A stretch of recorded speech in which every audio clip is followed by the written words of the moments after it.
చంద్రబాబు నాయుడు గారు, ఇది 1999 కాదు, 2025. కాలం మారింది, మీరు మారాలి. 30 ఏళ్ల క్రితం తాను చెప్పిన టూరిజం సిద్ధాంతం సరైనదేనని ఇప్పటికైనా కమ్యూనిస్టులు అంగీకరించారంటూ నిన్న జరిగిన కలెక్టర్ల సదస్సులో చంద్రబాబు నాయుడు గారు చేసిన ప్రకటన హాస్యాస్పదంగా ఉంది. ఏ కమ్యూనిస్టు ఎక్కడ చెప్పారో మాకు తెలియదు.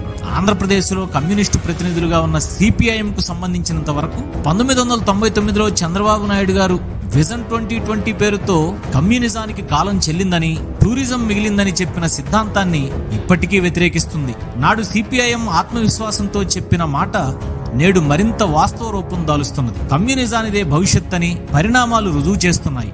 ఈ 30 సంవత్సరాలలో ప్రపంచంలో చాలా మార్పులు వచ్చాయి. ఆనాడు కమ్యూనిస్టులు చెప్పినట్లుగానే ఈరోజు ప్రపంచ పెట్టుబడిదారీ వ్యవస్థ తీవ్ర సంక్షోభంలో ఉన్నది. చంద్రబాబు